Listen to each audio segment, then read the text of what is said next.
Bienvenue dans Fonction publique mon amour, le podcast qui change le regard, crée du lien et nourrit un débat serein.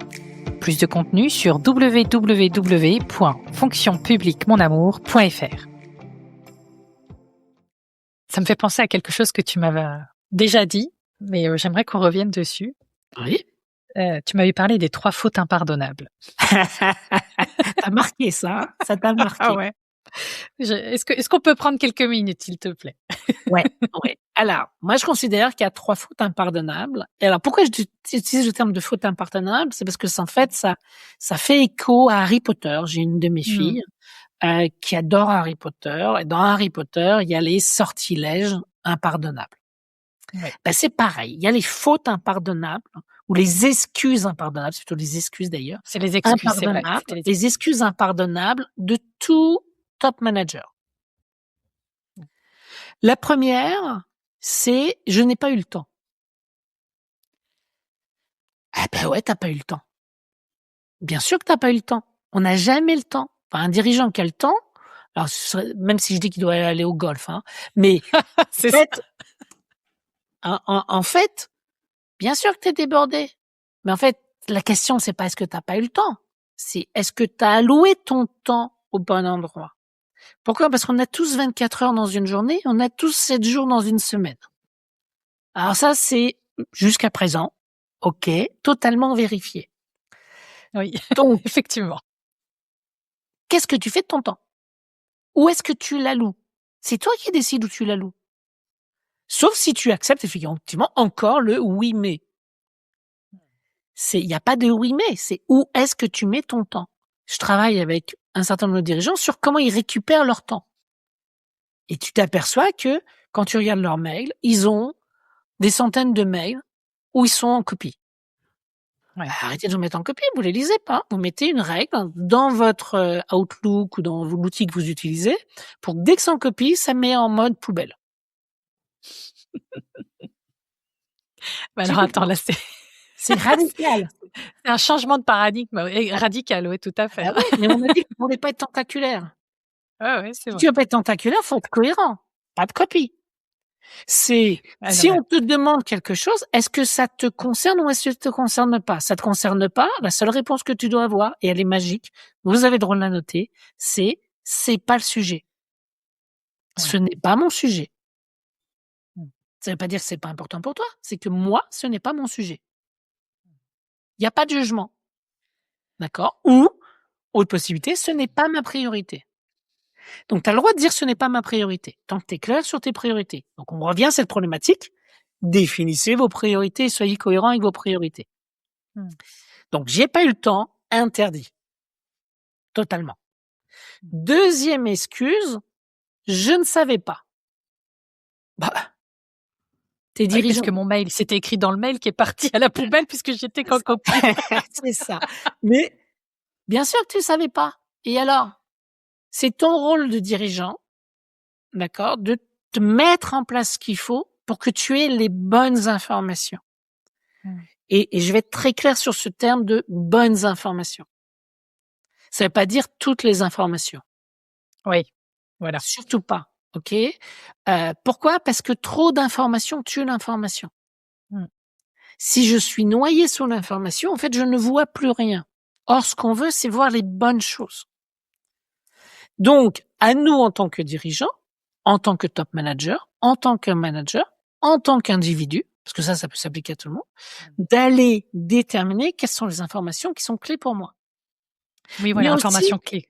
Quand tu dis bonne, c'est pas bonne dans le sens positif, c'est information clé. Au contraire, moi, je préfère avoir des informations négatives, tu vois, voilà, quand elles sont nécessaires. Ouais, c'est vraiment les informations clés. Tu fais bien de me corriger. Et donc, ça, c'est absolument essentiel. Et de déterminer aussi, ok, et c'est là où il faut se méfier des fameux KPI dont on parlait. Ouais. D'accord? C'est le principe, j'ai des indicateurs, d'accord, qui sont tous au vert. Moi, c'est ce que je dis à tous les dirigeants avec qui je travaille. Si tous vos indicateurs sont en vert, vous avez un souci. Comment ça, j'ai un souci? Mais ils sont verts. Tout va bien. Ben justement, il y a 2 problématiques possibles. La première, on vous ment. On vous ment. C'était ton dernier post, ça. On vous ment. OK, on vous ment, pas méchamment, hein, mais vous avez pas la bonne information parce que l'indicateur va contraindre l'information, va contraindre la réalité. Mmh. La 2e possibilité, vous ne regardez pas les bonnes choses, Mmh. d'accord? Ou encore pire, vous n'avez pas le bon niveau d'exigence. Et on revient à cette notion d'exigence. Peut-être que je ne mets pas assez haut la barre et c'est peut-être pour ça qu'il est au vert. Par contre, si effectivement, si dès qu'il est au rouge ou à l'orange, vous vous énervez, vous pourrissez les messagers, vous pourrissez les équipes, bah vous étonnez pas que ce soit au vert. Mmh. Acceptez que vos indicateurs soient dans le rouge, dans l'orange. Ça veut dire Vaut que mieux un rouge-orange sincère qu'un vert mensonger. exactement, et ça permet d'avoir des marges de progrès. Donc, la notion de «je ne savais pas» est interdite. C'est à vous d'aller le travailler. C'est à vous d'aller chercher l'information. C'est à vous de vous entourer des bonnes personnes. Si vous ne savez pas faire quelque chose, vous voulez changer, et cetera, bah, allez prendre les bonnes personnes. Voilà. Si vous avez un besoin de transformation, allez vous faire accompagner. Vous avez un besoin de formation, allez vous faire accompagner. En plus, ça créera du boulot à plus de gens, donc c'est parfait. Voilà. Mais sur le non, mais en plus ça, on gagne du temps, en fait. C'est ça qui est amusant, c'est que, quand on a besoin de faire réparer notre voiture, on va dans un garage et c'est normal. Par contre, quand on a besoin de réparer notre posture, on a besoin de se renforcer sur telle ou telle chose, on a toujours des hésitations à aller nous faire accompagner. C'est marrant, vous êtes moins important que votre voiture? Attends, là, c'est un autre sujet, là. Tu ouvres une autre porte. Moi, je pense que vous êtes plus important que votre voiture. On est d'accord. OK, mais bon. Le 3e excuse Allez. totalement impardonnable, et alors celle-là, pour moi, elle est tout aussi importante, même si je la cite en 3e, d'accord? C'est: «Cela ne me concerne pas». Mmh. Mais vous êtes dirigeant, tout vous concerne. Et c'est là où tu vas me dire: «Ouais, non, mais attends Sébastien, tu es pas cohérent». Tu me dis d'un côté qu'il faut pas être tentaculaire et de Voilà. l'autre que tout te concerne. Il y a un moment, faut Tu arrêter me de dis qu'on voir. peut pas avoir toutes les infos et C'est je ne exactement, savais pas et je suis pas concernée. exactement, OK? En fait, tout vous concerne. La question, c'est: est-ce que vous décidez d'agir ou pas d'agir? Mais vous n'avez pas le droit de dire: «Ah ben oui, mais moi je suis, finance, donc les problématiques RH et je vois quelqu'un qui est en train d'être harcelé, ça me concerne pas». Ben non. C'est comme si on voyait tomber quelqu'un dans la rue et qu'on ne réagisse pas parce que tu comprends, moi je la connais pas. C'est Ben, pas mon sujet, c'est pas mon dossier. c'est pas mon truc. Non. Par contre, dire: «Ah, je regarde ce qui se passe, je vois qu'il y a des gens qui sont déjà en train de s'en occuper, qui sont en train d'appeler les secours, et cetera. J'ai rien à faire, c'est parfait». Mmh. Mais par contre, si je dois raccrocher de mon coup de fil, là, on est en train de faire, cet enregistrement, d'accord? Oui. Bon, il se trouve que moi, je suis en fond d'impasse où il y a personne. Mais sur le principe, je verrai quelqu'un tomber, tu sais quoi? Je raccrocherai tout, j'irai la voir. Parce que ça, oh là, on parle de posture, on parle de comportement, on parle de valeurs au sens des valeurs qu'on a, tu vois? Mmh. Et je pense que c'est super important. Et donc en fait, dans une organisation, tout nous concerne. Ça veut pas dire qu'on doit agir sur tout. Ça veut pas dire qu'on doit donner notre avis sur tout. Et c'est Oui. tout le point, c'est de dire, il y a une prise de décision. Une prise de décision qui est de dire: «Est-ce que j'agis ou est-ce que j'agis pas? Est-ce que je donne mon avis ou est-ce que je donne pas mon avis?» Ça, c'est un truc très classique dans, certains sujets, qui est: si je donne de l'autonomie aux gens, eh ben, il faut que je me force à ne pas agir. Il faut que je me force à ne rien dire à certains moments. Oui. C'est comme quand on a des enfants, je reprends la notion d'enfant, et attention, je ne considère pas nos équipes comme étant des enfants. D'accord? Mais c'est pour vous donner une image qui peut parler. Moi, j'ai 5 enfants. Mes enfants, quand ils ont grandi, il y a des fois, je les ai vus faire des bêtises. Bien sûr. Et on a tous fait des bêtises. Sauf que, des fois, il est mieux de ne rien dire. Parce que c'est comme ça qu'ils apprennent. C'est en se plantant, c'est en cassant quelque chose. C'est pas toujours facile, on le sait. Hein. Ah, c'est super dur. C'est super dur. Mais tant qu'ils apprennent quelque chose, que c'est leur moyen de grandir, donc de les tirer vers le haut, ben c'est positif. Ben c'est pareil là. C'est de dire, il y a des moments, faut prendre la décision. Ça veut pas dire que ça me concerne pas. C'est-à-dire que je prends la décision de ne pas réagir. J'ai quelqu'un qui vient me voir en me disant, Sébastien, qu'est-ce que tu ferais pour ça? Première possibilité, je joue le Saint-Bernard. Et j'essaye de résoudre le problème.